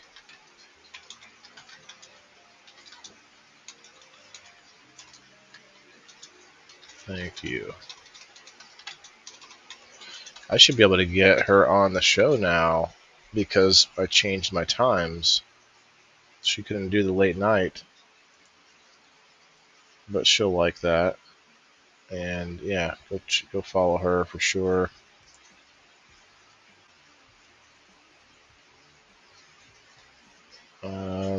Let me just look one more time. I'm going to get to that door prize. 10 minutes takedown of the AHA. Time is up. Total shocking. They called my blood pressure video false information. American Heart Association. Oh, damn, that's 10 minutes. I do not believe what just happened. Following a recent video I made on the absolutely insane new recommendations for blood pressure control from the American Heart Association and American College of Cardiology. And yes, in my opinion, they are absolutely crazy. They are unnecessarily strict. And in my video, which I know many of you watched, it gained a lot of traction. Right, I Rose? listed what Yeah. my concerns were, and clearly it angered a lot of people, including Cats, some yeah. representatives Ooh. of the American Heart Association. And I received a communication by email from somebody who worked for the American Heart Association, and he was not pleased at all. He said that he wanted to correct false information. Now, to be fair, this particular email was perfectly polite, it was cordial, and I Okay, we're not going to watch all 10 minutes of that, but open message to Dr. somebody. Hi, my name's Kevin. This is an open message for Jay Bhattacharya. Jay, I was a huge supporter of yours. I don't think I've ever been as happy for a political appointee as I was when you got the role at NIH. But if I'm being honest, I don't think I've ever been as disappointed in a political appointee as I am right now. All right. You know, enough here on the farm that we don't walk around fearing.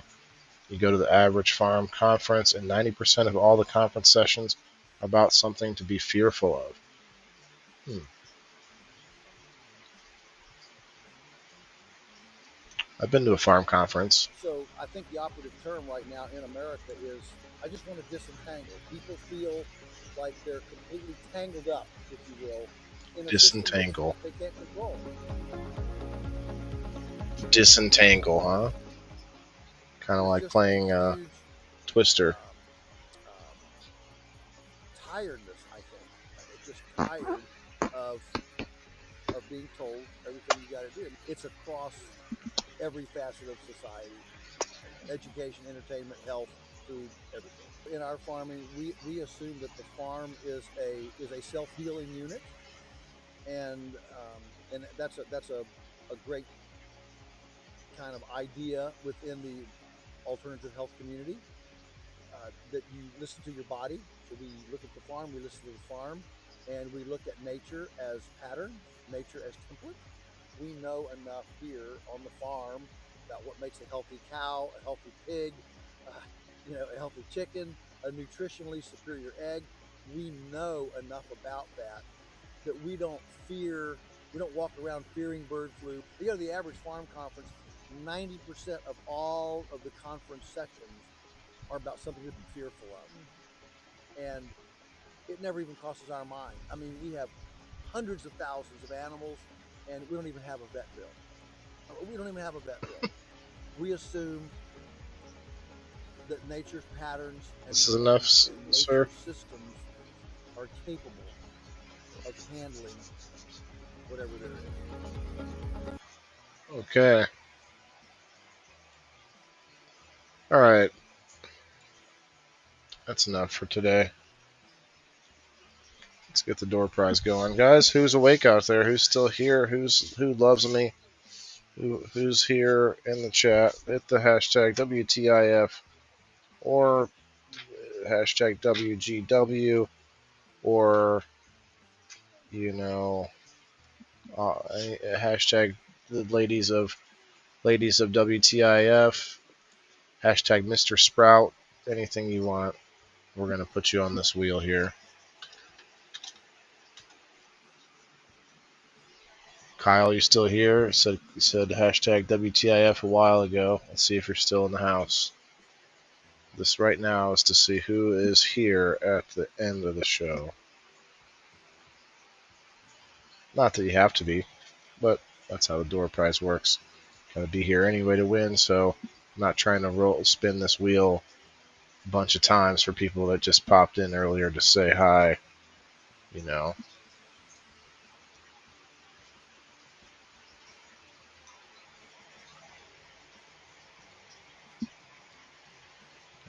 Let's go, Cat.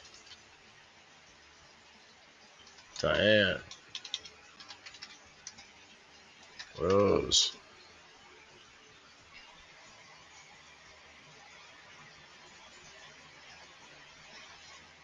Trying to get Sprout into the shot. Could just pause this, I guess. Maybe. No. There it goes. Come here.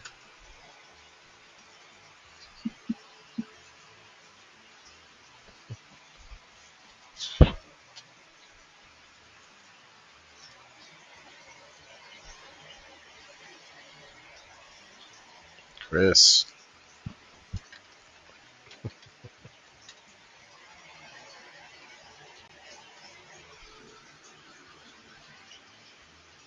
Yeah, I guess I'll give you guys another one for coming to Facebook. If you want to jump back over real quick.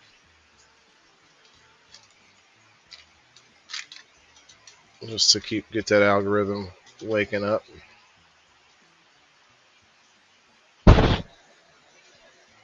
Waking up the algorithm. Waking up the algorithm. Gave you little handles for ears.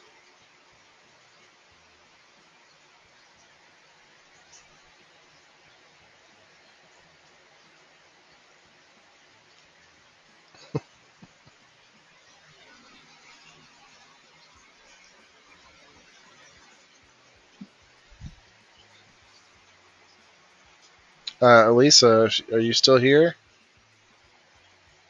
I did show everybody the seeds that you gave me. Thank you again. For some dwarf fruit trees.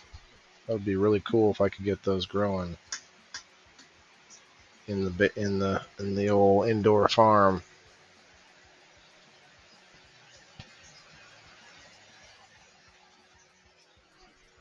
Yeah, yeah, if you would, Cat. Kind of like gets the algorithm waking up. You know what I mean? See, it already pulled another person in.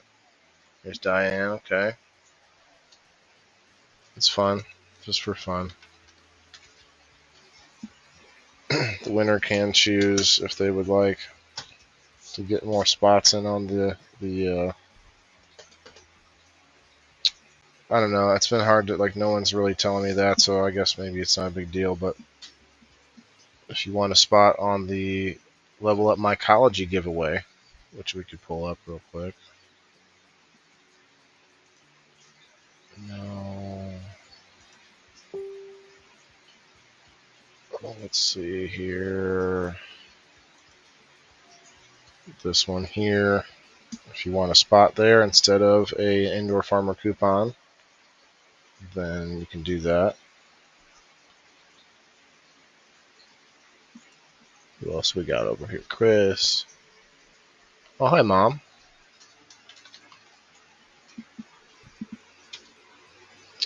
We're just finishing up here. I'm getting people on the wheel who are still here. Hashtag Mr. Sprout. There's Cat.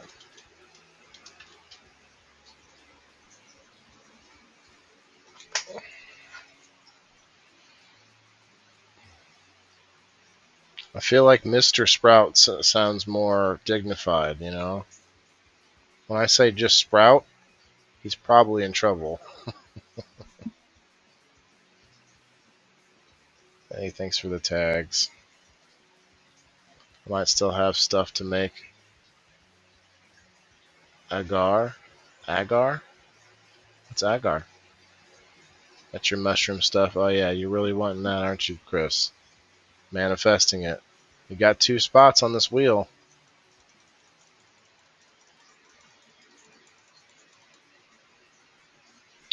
That is definitely not Mrs. Maccabee, but it is still my mom.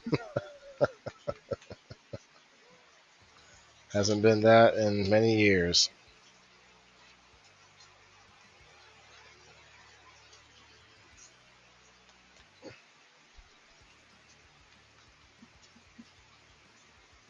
Mom, I can put you on the wheel. See if she wins.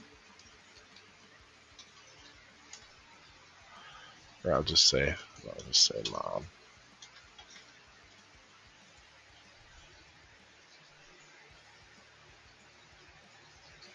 When you do that, you can isolate a strain.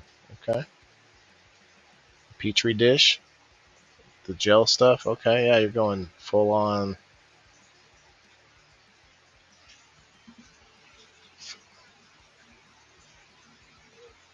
Full on Bill Nye the Science Guy, huh, Chris? The engineer guy.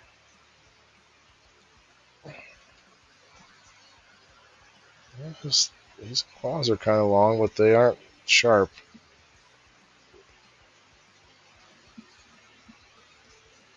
That's okay. It's not your bad.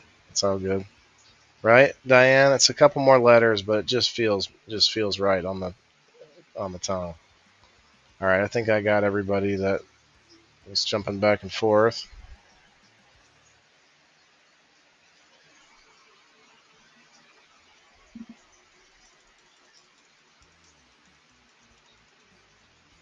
Be nice to us engineers. Hey, I've definitely seen some things that were engineered in a way that I was like, what? Why would they put that there? I guess sometimes you don't have another choice, right?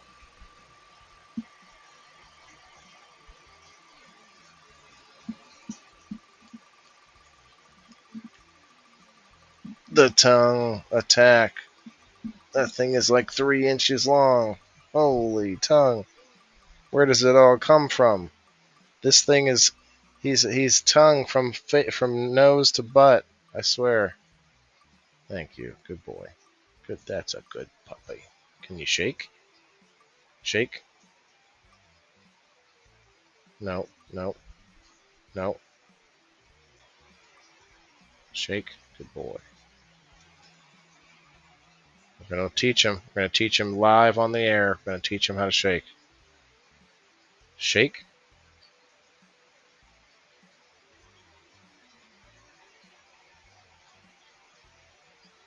Good boy. Good boy. Good boy. Ha ha ha ha! My mom wins. Mom wins. Mom wins. Finally.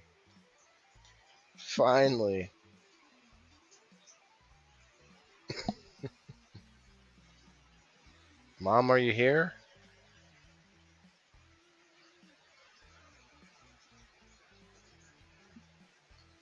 Showed a little bit of leg, Chris. All right.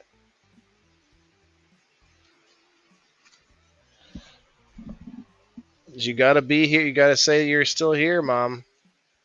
Mom? Don't think I'll make an exception. Don't you think I'll make an exception for you?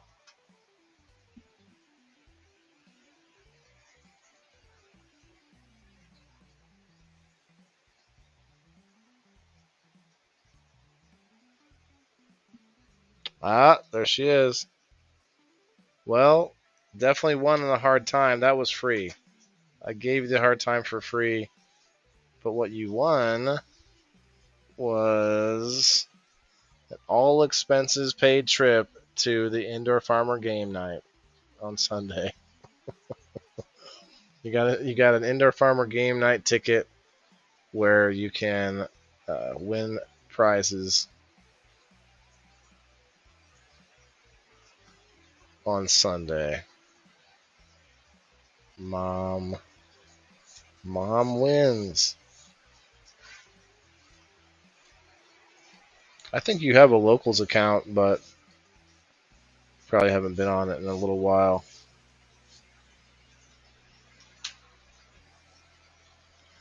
But yes, congrats. That's pretty fun, huh? I'll explain it to you later. I'll tell you what it was. Well, I guess I can explain it right now. You have to be there on Sunday when we do the game night, the game show. It's at 1 o'clock Central Time. and you basically get put into one of the teams, and you just have to say that you're here, like you just did, if your name ever comes up on as a prize, or get winning a prize. So I'm gonna put you here with a ticket. And there's some prizes you might like, some prizes you might not like, but they all have a value to them, and they can all be, you know, bartered and traded for, and maybe get an item that you see that's worth the value that you get, and you can trade the item or do something. All these kinds of possibilities, if you will. Is your mom angling for your what? For your substrate? What? Rose says, I have what? Can't do that to my dog. He's too big. Yeah, well, my big dog doesn't like to come down here. She's too skittish. She won't come in front of the camera. She knows she knows I'm on the camera. It's so weird. Okay, tomorrow, people in the boxes, guys. Of course, will be a door prize on that show, but that's at 8 o'clock Central Time, p.m. at night. And it should be a good one because we're going to talk current events. And we're going to play the story boxes game like we have been, which has been really fun. 23, 25.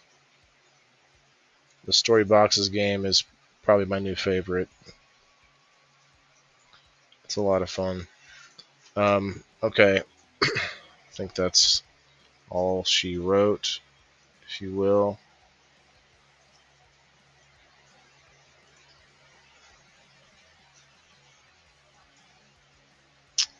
Got a lot more bubble hash to run, but now that I see what it takes to really get it done right, to get something out of it, I know I wasted I wasted a bunch from the last run that I did because I didn't run it long enough. I'm looking at it, at the dried up husk of it on my grow table. So you live and you learn. But I do have more to run, so it's going to be a lot of work. The time it takes just for the bubble bags, I might just get extra bubble bags. To be honest, it takes less time for the washing machine than it does for the bubble bags. So I might just get more buckets and more bubble bags. Solution. At least to push things along a little bit more. Track without that washing machine? What? Try it without the washing machine? Nah. I'm not trying to use the old wooden paddle method. No way, dude. No, I'm good. I'll take Sprout. Well, I'll have to trade you for your gremlin, and maybe I can beat some sense into her. I mean, gently train her to be a nicer girl. Yeah, my mom has Sprout's sister, Miss Jetta, and she's a little chubbier than Sprout, and she's like just ferocious and non-stop too. She's like Sprout has a lot of energy, but not like that girl, huh?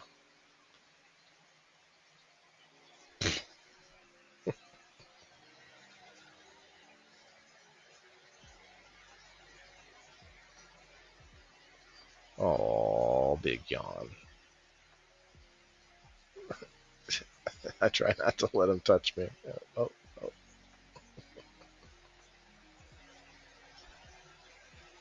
Yeah, I don't know what the difference of the bubble bags would be. She's getting better, Mom. Okay, all right. I need to come over there soon. You want some more honey? I have to get some more honey. Yeah, today I'll have my son here in a little while, and we got to go to the store. So what?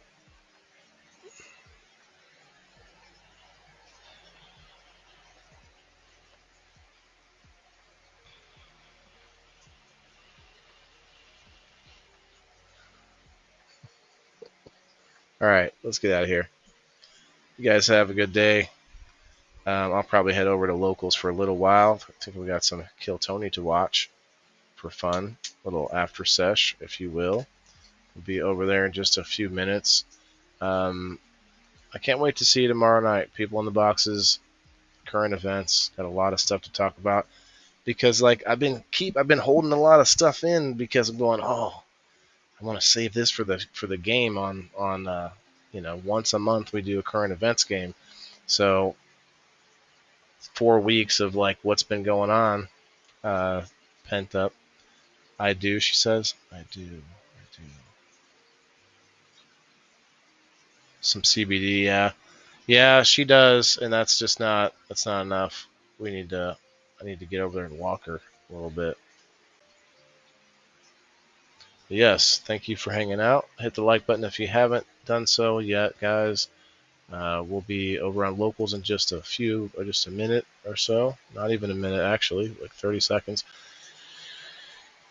And we'll see you tomorrow night, 8 o'clock Central Time. Remember, everybody's got to eat. Yeah, this is for my green thumbs in the game. Wailing the indoor farmer, check my name. Sustainability, we about to reclaim.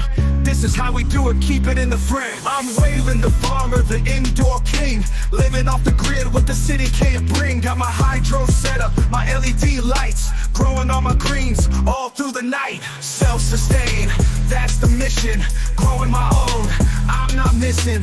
Indoor farming, the hustle's real. Waylon's here, and he's